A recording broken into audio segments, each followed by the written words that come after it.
This is The Raid, exposing the dark world of America's deportation machine. I'm your host, John Carlos Frey. Today on the podcast, I've invited former Border Patrol agent Jenn Budd back to discuss a film that we both worked on for HBO. The documentary exposes a story that I've covered for over a decade, the brutal beating and subsequent death of Anastasio Rojos. Rojos was undocumented and in the process of being deported when he was repeatedly tased and beaten by Border Patrol and ICE agents in a Rodney King-style assault. He died as a result of his injuries, and the San Diego coroner ruled the death a homicide. Right after the pandemic, HBO agreed to make a documentary about this gruesome incident. Rojos was killed by federal agents, and their superiors covered up his death. The documentary exposes the corruption at the highest levels of federal law enforcement. The documentary was slated to be released over a year ago, last fall, in 2024. It appeared that Trump winning the election in November of that year delayed the release of the film because it could be damning to the Trump administration, given that ICE and Border Patrol are so eagerly applauded by this administration. It's not news that media companies have censored their content to win favor with Trump. HBO is in the midst of an $80 billion merger and needs Trump's approval to make it happen. The explosive film was released on December 29, 2025. A terrible time to promote or release a film. I was not given much advance notice, even though the documentary is based on my reporting. The Los Angeles Times recently wrote an article about the suspicious time to release this important film, and we'll link to that in the podcast. Alongside me in the film is Jenn Budd, who adds her depth of knowledge as a former Border Patrol agent and researcher. She's had personal dealings with the victim, Anastasio Rojos, and adds damning evidence that the U.S. Border Patrol has a system in place to cover up incidents they themselves are involved in, a direct violation of law. Today we're going to talk about the contents of the film and HBO's effort to try and bury the documentary they helped to produce. Welcome back to the podcast. Thanks. It's good to see you again. It's always good to see you, John. You know what I want to talk to you about today, a project that you and I, in all transparency, worked on a couple of years ago for HBO, a documentary about a particular case that involved the U.S. Border Patrol.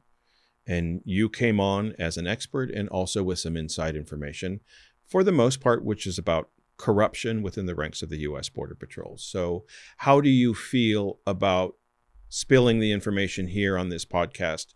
It should have been released before the last election. It was intended to be released before the last election. But I have the feeling I feel like they're hiding it because it specifically points to the current CBP Commissioner, Rodney Scott, and the corruption and cover-up teams that he used to get away with, to get his agents off after they brutalized and killed this man. They murdered him. And,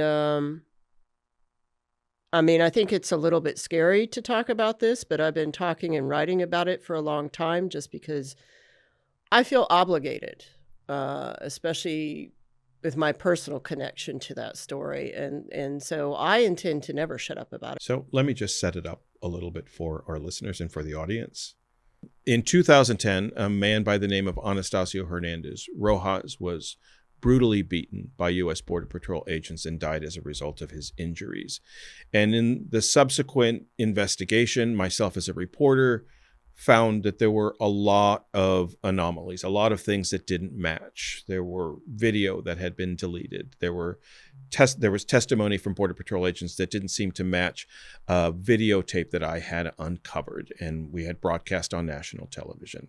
So there were a lot of strange things that had happened, and you also followed the case afterward as well. So a lot of things surfaced from that particular investigation that it appears to me is kind of emblematic of how the Border Patrol operates. It's not just this one isolated case that Border Patrol tried to cover up a crime. That's what they do all the time, is what the documentary is about. So those are the pieces that I want to talk to you about. Okay, let's do it. You said that the CBP commissioner, the Customs and Border Protection commissioner, who sits at the right hand of Kristi Noem and the U.S. president when it comes to Customs and Border Protection, which is the umbrella organization that Border Patrol are under, is implicated in this film. I think that's why, I haven't been told, but I think that's why HBO has kept a lid on it, because it makes the current administration look really bad, makes them look like they've covered up, as you say, a murder. I agree with you. It would be an assumption on my part, but that's where it points to me, and I agree with you. A man is brutally beaten. He dies as a result. Customs and Border Protection, there were ICE agents, Border Patrol agents, immigration agents, all involved in this brutal beating. And to a man, they all said, it wasn't our fault. He was combative. He came after us. He lunged. He kicked. He was high on meth. So we used excessive force. We used force. We tased him. We tried to subdue him. We tried to put him in handcuffs. And he died from a heart attack. Right. But he had meth in his system. So they say. So they say. So that's their story. Yeah. And over the course of time, you and I together and separately have uncovered the truth. Do you want to kind of tell me and tell all of us what the truth actually is? So the truth is that Anastasio had lived in San Diego for 25 years, essentially as American as anybody else. He had a family. His children were American citizens, and he knew what the Border Patrol could do and what the Border Patrol couldn't do. So one night when he ended up in Border Patrol custody in Chula Vista, the Chula Vista Processing Center, an agent had kicked out his foot because he didn't like the way Anastasio was behaving, which was he wanted him to throw water into a basket, and Anastasio thought he meant pour it in. And so as he poured it in, that made the agent mad. And the agent pushed him against the wall and kicked his legs out. Anastasio had a prior surgery in his ankle with a surgical pin, and he felt that it damaged it. And so what you see in the Chula Vista processing video is you see Anastasio sitting on a bench saying, you can't hear him, but you can see him. He's pointing to his ankle, and he's talking to lots of different people, including the supervisor. And he's, according to them, demanding to be seen by a doctor in the United States. And the supervisor decides he's lying and will not allow him to see a doctor. They did that to him. He wanted and he demanded that they fix it, and they were not going to do it. And so the supervisor then ordered 2 Border Patrol agents, Kraselwitz and DuCoin, to take him in an unmarked vehicle down to the San Ysidro port of entry and push him through the gate and they do what they call it a voluntary return, or VR, even though it's against his will. And so they take him down there. And to deport him is what you mean. To deport him, essentially, is what it is. It's not an official deportation, but it's called a voluntary return. They're going to throw him back in Mexico. Yeah, he doesn't get to go before a judge. They just send him back into Mexico. And so they bring him out of the truck at what was originally known as Whiskey 2 or W2. And it's a door where Border Patrol agents have the key. They open it, shove you back into Mexico. And at the time, it's no longer there. There's a stairwell that twists up like that. So there's people going back and forth into Mexico that witness all of this and take video that you were talking about and still photos. And as they pull him out of the car, they're saying he's handcuffed, and he's saying, no, I don't want to go, according to what they're saying. And then they claim he's still fighting. 2 ICE agents see that these 2 Border Patrol agents are arguing with Anastasio and come over, and they all put him on the ground. And they start beating and kicking him, and they're kneeling on him. And they realize that people are witnessing this, so then they drag him further away so that people can't see, hoping people can't see. And then CBP officers come in. And I want to say at least 12 CBP officers came in. So those are the people in blue at the port of entry. So you have Border Patrol, CBP, and ICE are all on top of this guy. At the same time, he is handcuffed. Now, CBP's official statement is that he was handcuffed and somehow crab walked while handcuffed behind his back, crab walked, jumped through the air in some kind of karate kick, went behind a CBP officer, and then kicked him on his head and his shoulders and his back. So it ends up in a Rodney King sort of thing. And this is the video that you uncovered that we didn't know about for a long time. But the video that you uncovered was a better picture, although still very grainy. And it is of Anastasio laying on the pavement with his hands behind his back. He is handcuffed, and he has a whole bunch of CBP officers around him, plus the 2 Border Patrol agents, and maybe still the 2 ICE agents. So they're all surrounding him, screaming. Some are throwing batons at him. Some are walking up and kicking him. Some are leaning down on him and punching him. He's crying. People are yelling for them to stop. This is bad. Stop doing that to him. You hear one agent yell, "Get out of here if you know what's good for you," and all this other stuff. Vales all of a sudden pulls out his taser and says, "Stop resisting," and yells, even though Anastasio's laying there in the fetal position on the ground, and he starts tasing him. Now, the rule is with tasers is that you try to go for no more than 5 seconds. Anastasio suffered 4 tasings, only 2 of which were for 5 seconds. The other one was about 10 seconds, I want to say, and I think 13 seconds on the other one. And one of those long ones was a direct tase to his heart. While this is going on, Border Patrol agent Kraselwitz walks up and takes Anastasio's pants off and then folds them up and goes and puts it in his car because he's keeping a trophy of what he's doing. And he's further humiliating this man. But the story that all comes out, well, let me go back. After Vales finishes tasing and Anastasio has stopped breathing, it takes a few seconds before a supervisor says, "Hey, you need to get on him and start CPR and all this. Call, dispatch and get the EMTs." And then at the time you hear Vales over the radio, he looks up and he sees everybody videoing what he just did. And he gets on the radio and yells, "You got to get all that evidence. Go get that evidence and delete that evidence." And they did exactly that. And so they thought they deleted most of the evidence. When you say deleted evidence, somebody approached the individuals with cell phones, Yep, videoing this, and what? and took their phone and deleted it. Took somebody, a private citizen's phone away from them, Mm-hmm. went into their phone looking for the file, and deleted the video. 2 female Border Patrol agents, and including a male supervisory CBP officer. Did I say 2 female Border Patrol? 2 female CBP officers. So it was 2 female CBP officers that deleted the evidence. Is that illegal? Yeah. I mean, that's obstruction of justice right there.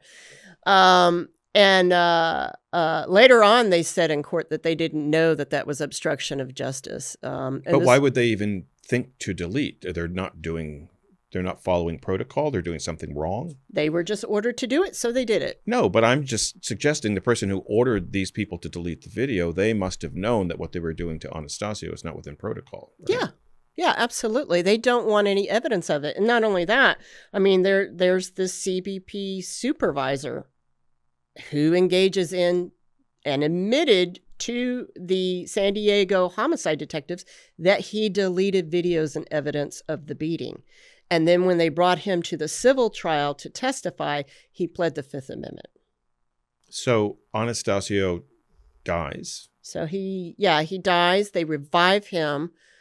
They get him to the hospital.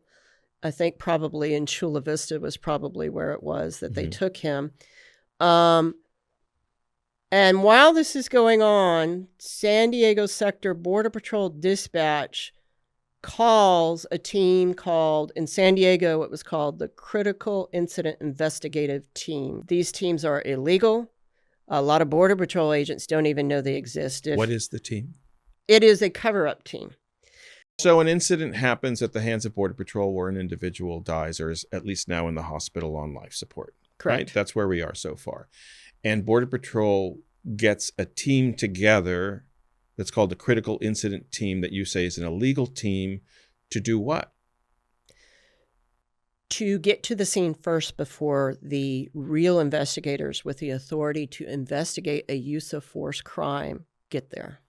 So let's just fast forward a little bit to the fact that Anastasio did die.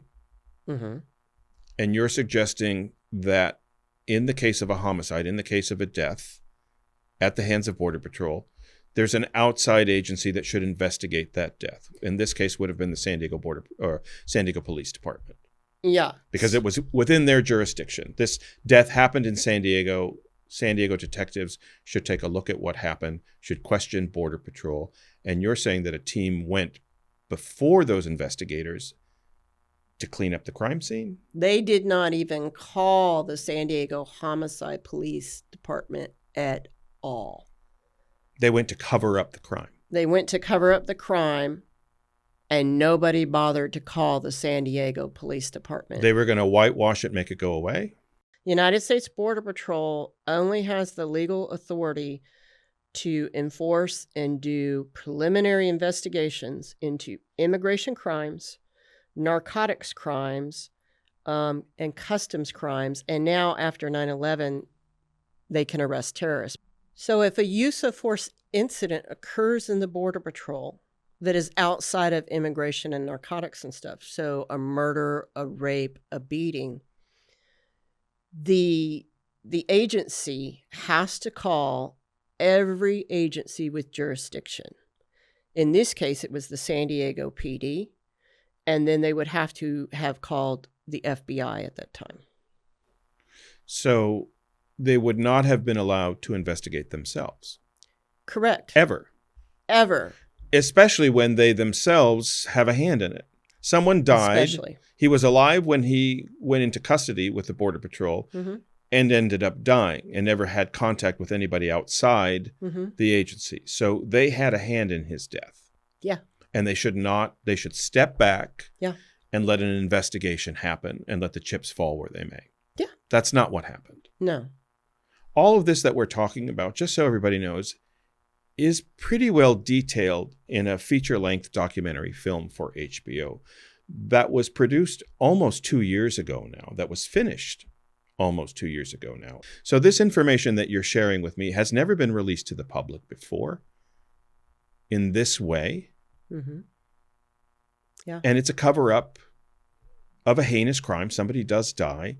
And federal law enforcement officials know that he's died, know that they're culpable, and they send, as you're saying, they send a unit before anybody else can see what has happened and did what?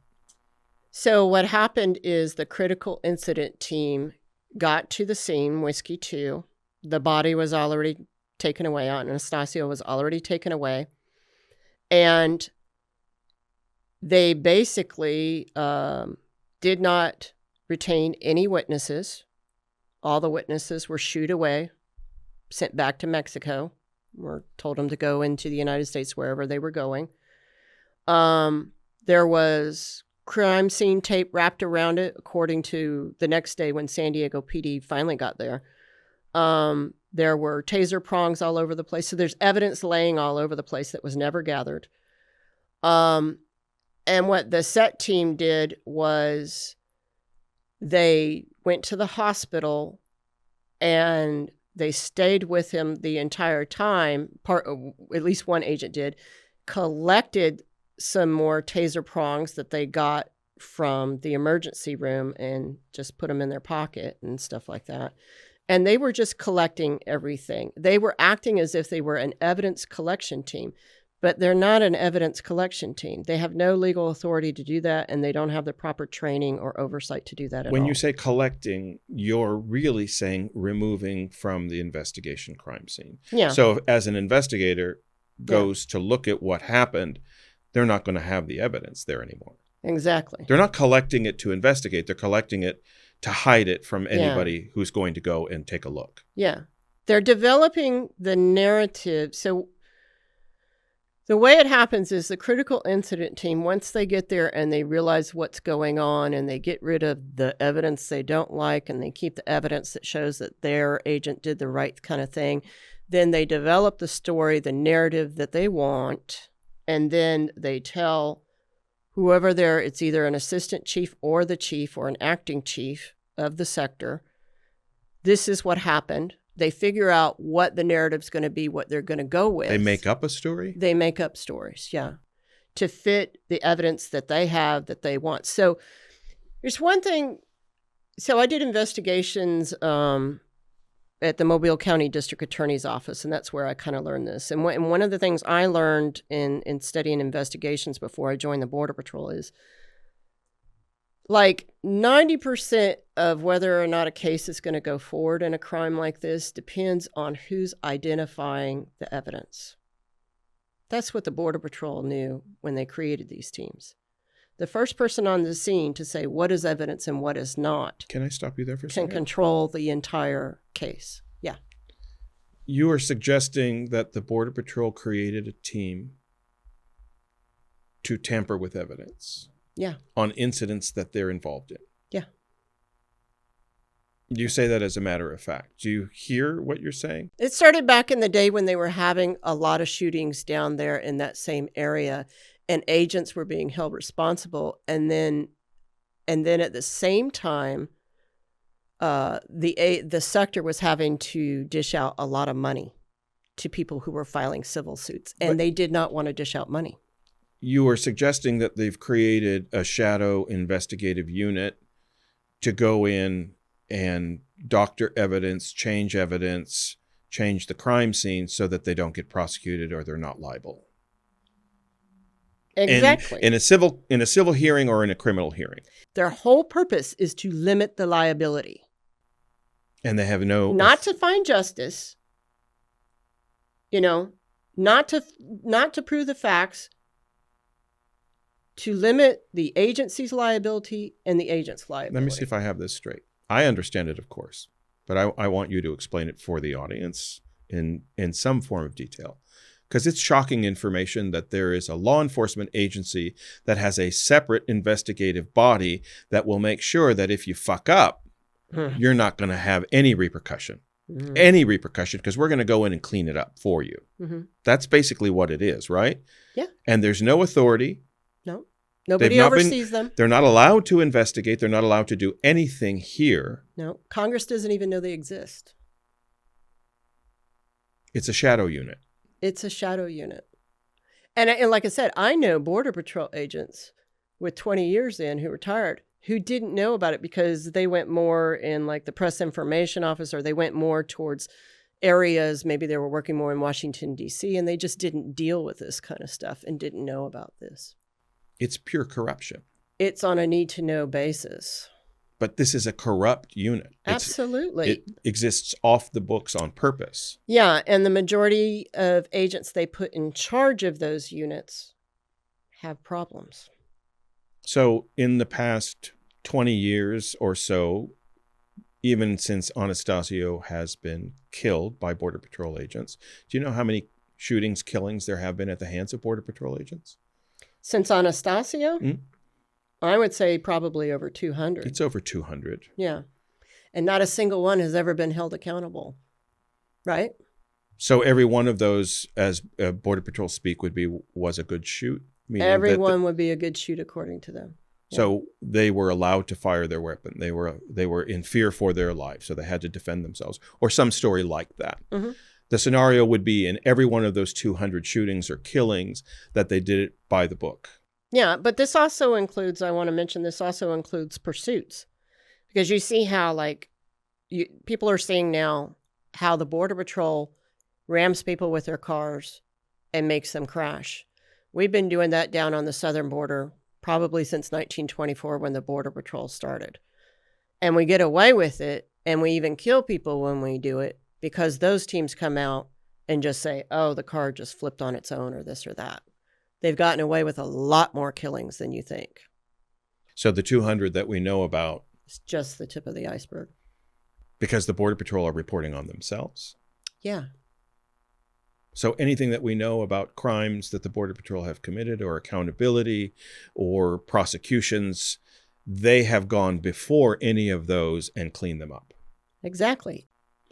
What kind of repercussions does that have in what we're seeing today with the ICE raids? You have Border Patrol now at the head of a lot of these projects in different cities, in different states. They're the ones who are pulling the strings here. You have Bovino ahead of all of this. Ahead of him would be Rodney Scott, who you said, where does Rodney Scott fit into all of this? So at the time when Anastasio was killed, Rodney Scott, I believe, was an acting deputy chief or the acting chief. He was the chief. Yeah. So essentially was the chief. And he was the one handling this case at the time. In fact, one of the things, so Border Patrol, the critical incident teams actually went and sat in on the autopsy, which they have no right to do because immigration has no need to know about all of that. Except that they want to know and they want to control the narrative that comes out of the medical examiner's office.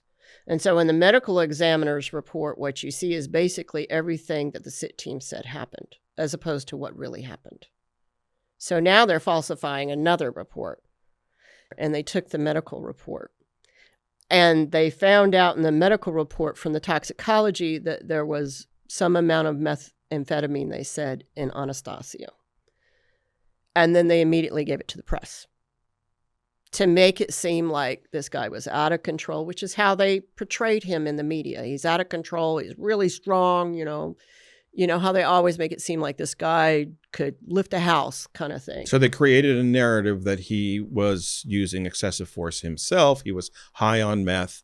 He was lashing out, so they had to use a taser. They had to subdue Even though him. he was handcuffed behind his back the entire stinking time. It didn't account for the fact that the paramedics and the doctors in the ER room both said that they were pumping him so full of drugs to try and get his heart started, and some of those drugs could have caused a false positive reaction to methamphetamine. So he most likely wasn't high on meth.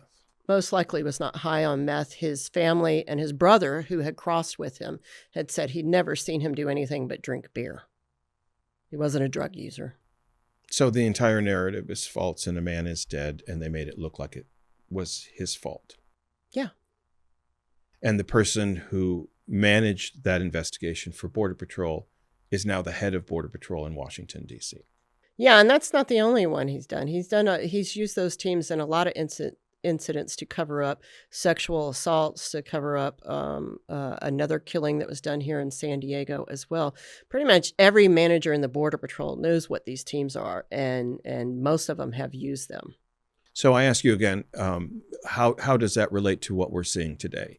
It feels like it's just a corrupt rogue agency that at the top is where the corruption actually is. So you're going to be able to get away with whatever you want to do because we got your back. Isn't that what we see going on with Greg Bovino? I mean, you have the chief, Greg Bovino, running from city to city, violating people's rights. He gets called into a judge's courtroom in Chicago, sits there and lies his ass off, and she calls him out on it, and then he just picks up and goes to another city. None of those agents in the field are worried because nothing's going to happen to him. Even the chief is not worried. He's engaging in all this use of force too, throwing tear gas at people, turning around claiming they hit him in the head when the video proves that it actually didn't. So he gets to do whatever he does and runs ramshot and throws tear gas into protesters and shoots pepper ball on at priests. This is Bovino, who's the one who's basically in charge of all the operations now. Mm-hmm. His boss is as corrupt can be. Yeah. Yeah. He is a very dangerous man. Rodney Scott is a very dangerous man. He obstructs justice. He runs secret cover-up teams and has his entire, at least in management, he has. And he's gotten away with it every single time. And then he's put in charge of CBP. So this sounds like a conspiracy. This sounds way out of whack and conspiratorial, don't you think? I mean, I understand that it sounds conspiratorial, but it's because it is a conspiracy to keep this quiet. That's what it is. And they've kept it quiet for all these years. It's hard to find information on the teams, but I have over the years. I've been studying it for at least 3 years now. I found the critical incident team report on Anastasio's case. which I handed to you, which has all the lies in it. Mm-hmm. It's the Border Patrol's investigation into what happened, and it's nothing but what you're describing. So it's completely fact-based. There's a document that I have which says everything that you're telling. It has foundation under it, and it's basically the lies of the Border Patrol covering up a man's death at their hands. And the person who signed off on this is Rodney Scott, Mm-hmm. who's the head of Border Patrol now in Washington, D.C. Yep. So I want to ask you a couple of questions around that, and we can go back to whatever. But Okay. my purpose for doing this is that you're putting yourself in jeopardy here. Yeah. And on some level, so am I, because the top brass of law enforcement who are conducting these raids that we're seeing across the country are the people who are implicated in the film and the people that you're talking about now. Mm-hmm. So when this podcast comes out, Rodney Scott told me years ago in a courtroom testimony that he ordered CBP's Office of Professional Responsibility to have an open investigation on me. So I assume Rodney is already watching everything I do. So OPR doesn't really exist much anymore anyway. it does, but it's used It's to got no it's teeth. the same thing that they were doing before. When somebody makes an allegation, they investigate the person who's making the allegation. It's an intimidation tactic. So you're not afraid of pointing a finger. I wouldn't say I'm not afraid, but I'm going to do what's right. I dedicated Regardless? myself to this, so yes, regardless. I mean, I have a personal history with, doing the Anastasio case, investigating the Anastasio case, and finding out that I processed him 11 years to the day, to the hour that he was murdered, and he stood in front of my face. I mean, it just takes me back to when my mom would tell me, you don't have to be the person pulling the trigger. You don't have to be the person tasing him and stuff like that. I was somehow a part of Anastasio's life in like 1999. You keep saying murdered. Yeah. You're sure of that? Absolutely. Absolutely. I watched the video. I've seen the cover up. I've seen the testimony. I've seen the agents lie. I've seen them obfuscate. I've seen them. It's just, there's no way this man was not murdered. There was an Inter-American Court Commission that took a look at this case. That's the governing body for the Americas that takes a look at crimes, human rights violations. Whenever a country is responsible for a human rights violation, this body, this governing body that the U.S. is a signatory to, will take a look at the cases. And they took a look at this case. Yep. And what were their findings? They found exactly what we're saying, that this organization, the critical incident teams, has no authority to exist, has no authority to be the first ones on the scene, doesn't have the authority to say what is evidence and what isn't evidence, to tamper with the evidence, doesn't have the authority to do a side investigation against the actual authorities who are doing it, and that they got rid of evidence and they violated this man's rights. They also said that the United States was responsible for human rights violations. Absolutely. Do you know what their remedy was? Do you know what they are encouraging the United States to do? No. To reopen the murder trial. Oh, okay, good. And there's no statute of limitations. So it's very likely, or possibly likely, that if the HBO film were to be released, there would be a dozen agents that may be retried, or maybe prosecuted, or maybe convicted. Yeah. But they're not releasing it. They're sitting on possible evidence of murder. Yeah. The HBO film has everything that you've just said to me in the film. Yep. It's 90 minutes of this one case and everything that you've just shared with me. Yeah. Do you have a sense then as to why they would sit on it? I think my take on it is I think HBO got scared when they saw it, because the film was supposed to be out the summer before the last presidential election, 2024. And then they kept pushing it off. And I remember I said to the director, if you guys go past the election and Trump wins, he's going to put Rodney Scott back in there, because Rodney Scott is Trump's right-hand guy. And Rodney Scott's in the film. And Rodney Scott is in the film. And so I think that HBO got, either got cold feet or somebody in HBO realized that this was problematic and they wanted Rodney Scott in there. And for whatever reason, somebody is sitting on the film. They have a responsibility not only to the family, not only to all the other families that have suffered from all of these cover-ups. They have a responsibility to the city of San Diego, even to the San Diego homicide investigators who knew and agreed that this was bullshit, what was going on.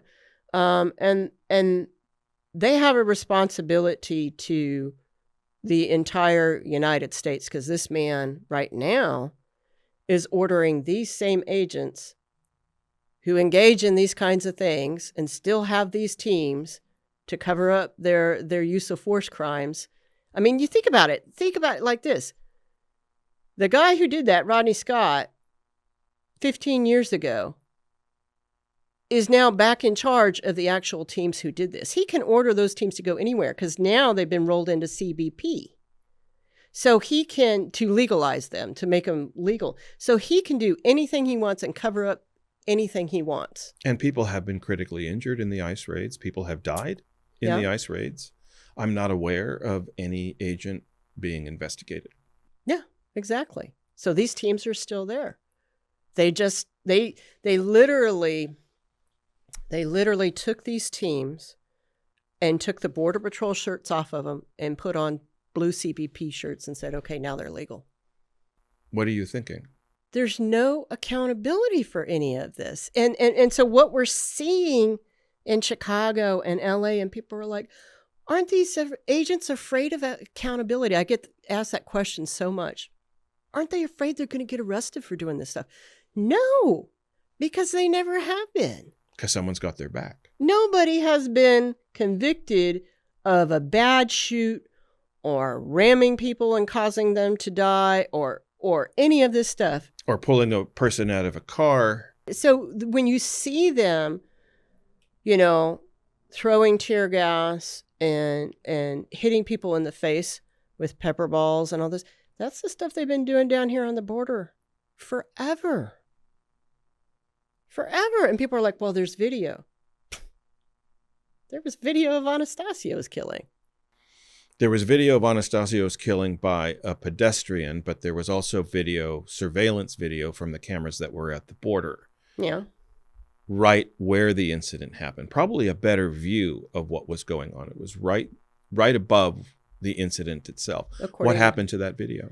So San Diego PD homicide investigator Collins said that he asked immediately from the critical incident team, he said, I need the video. I see the cameras right here. It obviously shows the whole area.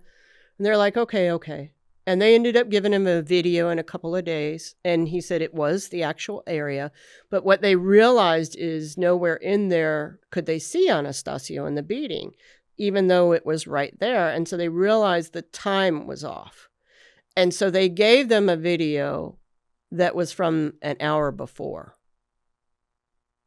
And they did that on purpose. And then he kept calling the Border Patrol critical incident team saying, hey, this, the time frame's off. I need the actual video. Send me the actual video. And they said, okay, we'll get it. And then he would send him another email, big, long email chain between the Border Patrol critical incident team and the San Diego homicide investigators. We really need that video. Week goes by. We really need that video. Week goes by. Then the guy who gave them the video in the first place from the team says, I don't know, maybe it's CBP, maybe you've already given me a video and said it was yours. So obviously you have access to the cameras in the taping. And then too much time went by and they said, oh, it was probably erased and written over. They were doing that back in the day in the 90s when we were using VHS tapes, where they just let it sit in there and it would rewrite over it. So in other words, the agents didn't even have to go and grab the tape, although I'm sure they did. They could just let it rewrite over itself. So they just keep postponing. Oh, I'll get that to you. I'll get that to you. Oh, man, it's been written over. Sorry about that. Disappeared. So to kind of put a button on all this, because you and I have lived this. Yeah. a reporter exposing the crimes of a law enforcement agency, a rogue law enforcement agency, a former Border Patrol agent who knows about this inside and out, trying to expose what the Border Patrol are. You've had personal dealings with Rodney Scott himself. Mm-hmm. All of that's been covered up by HBO. It's all been covered up by the government itself. Yep. There's a federal agency out there that is physically harming people, and they're not being held accountable. And Yep. We're about to go into an accelerated space next year in 2026 where there will be more of these agents out in the field. What are you going to tell people about this? What do you want people to know? That this still continues. And now that they're giving him more money, they're going to have more ability to just... No, I get that part, but how are people supposed to prepare themselves? I mean, this sounds sorry, it's a terrible comparison, but it sounds like SS. It sounds like Gestapo that are free to do whatever they want, when they want, and how they want. There are no rules here. Well, that is what it is. We just don't like saying it outright. That is what it is. There's no accountability. Even the CBP's Office of Professional Responsibility, which is their internal affairs, is run by Border Patrol. Most of their investigators are ex-Border Patrol. And even DHS, OIG, this administration has gotten rid of. They've gutted it. They've chopped the head off of it.